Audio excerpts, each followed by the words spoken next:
Bismillahirrahmanirrahim. Assalamualaikum warahmatullahi wabarakatuh. Pada kesempatan ini, pertemuan minggu pertama, Bapak akan memberikan pembelajaran tentang bagaimana merubah data ordinal menjadi data interval. Di slide yang sudah diberikan di LMS, dapat dilihat tentang teori data ordinal dan data interval. Data ordinal itu adalah data yang dihasilkan dari kuesioner. Biasanya angkanya dari 1 sampai 5, yang menunjukkan angka 1 itu misalnya sangat tidak setuju, angka 5 sangat setuju. Lalu berikutnya, bagaimana data ordinal diubah menjadi data interval? Karena secara teori, data ordinal tidak bisa dilakukan operasi matematik. Dengan demikian, di penelitian, dalam pengolahan data bab 4, itu harus dirubah data ordinal hasil kuesioner menjadi data interval. Caranya tidak menggunakan SPSS, melainkan menggunakan Excel. Ini penting karena entry point untuk penelitian adalah basis data. Kalau datanya keliru, maka hasilnya pun akan keliru. Itu harus dicermati. Caranya bagaimana mengubah data ordinal menjadi interval dengan Excel. Ada buka program Excelnya, lalu perhatikan menu utama di sini. Kemungkinan yang punya Anda di rumah tidak ada add-in ini. Syukur-syukur sudah ada. Lalu kalau tidak ada, bagaimana caranya? Yuk bareng-bareng mengaktifkan namanya teknik MSI, Measurement Successive Interval. Caranya File, Option, lalu Add-in. Kita tunggu, lalu di sini ada Go.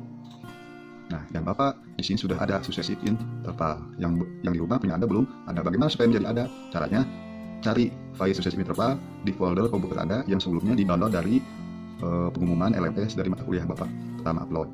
Maka caranya yaitu browse, cari misalnya yang punya Bapak ini. Nah, file ini cari, lalu diklik OK.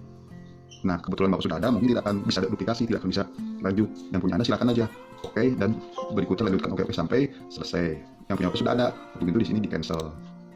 Kalau sudah jalan, maka muncul yang ini namanya add-in.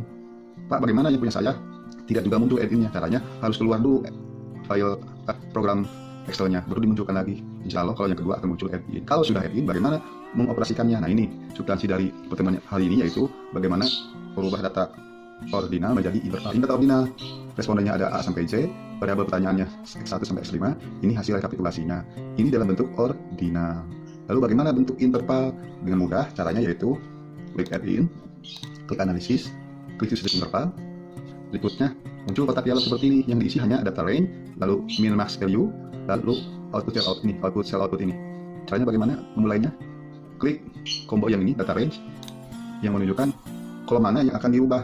Ingat, kolom mana yang akan diubah, nama kolomnya harus disertakan X1-nya. Jangan diklik di 1, tapi klik di X1 sampai X5, lalu ditarik ke bawah sampai mentok.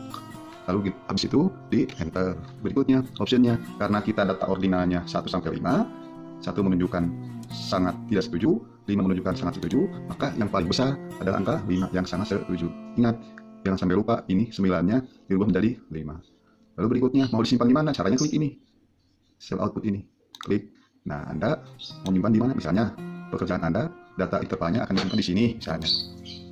Lalu di enter, habis itu di OK, tuh muncul seperti ini. Ini sudah jadi, successive intervalnya sudah jadi. Lihat perubahannya. Karena ini desimalnya terlalu besar, kita sederhanakan desimalnya. Biasanya umumnya 2 desimal atau 2 angka di belakang koma. Sekarang sudah terlihat perubahannya.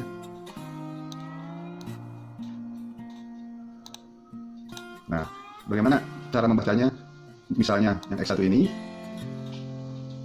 kita bandingkan dengan yang X1 yang ini. Angka 1 menjadi angka 1 di interval. Ulangi, angka 1 di ordinal menjadi angka 1 di interval. Angka 2 di ordinal menjadi angka 1,71 di interval. Angka 3 di ordinal menjadi angka 2,62 di interval. Angka 4 di ordinal menjadi angka 3,62 di interval. Angka 5 di ordinal menjadi 4,51 di interval. Itu sekilas pembelajaran tentang bagaimana merubah data ordinal menjadi data interval. Semoga pertemuan ini memudahkan Anda dalam menjalankan awal sebelum kita masuk ke SPSS tentang bagaimana pengetahuan perubahan data ordinal menjadi interval. Sebagai catatan bahwa di penelitian bab 4 Anda tidak bisa mengolah data menggunakan data ordinal, melainkan diwajibkan harus menggunakan data interval atau bahasanya setidak-tidaknya data interval. Cukup demikian. Assalamualaikum warahmatullahi wabarakatuh.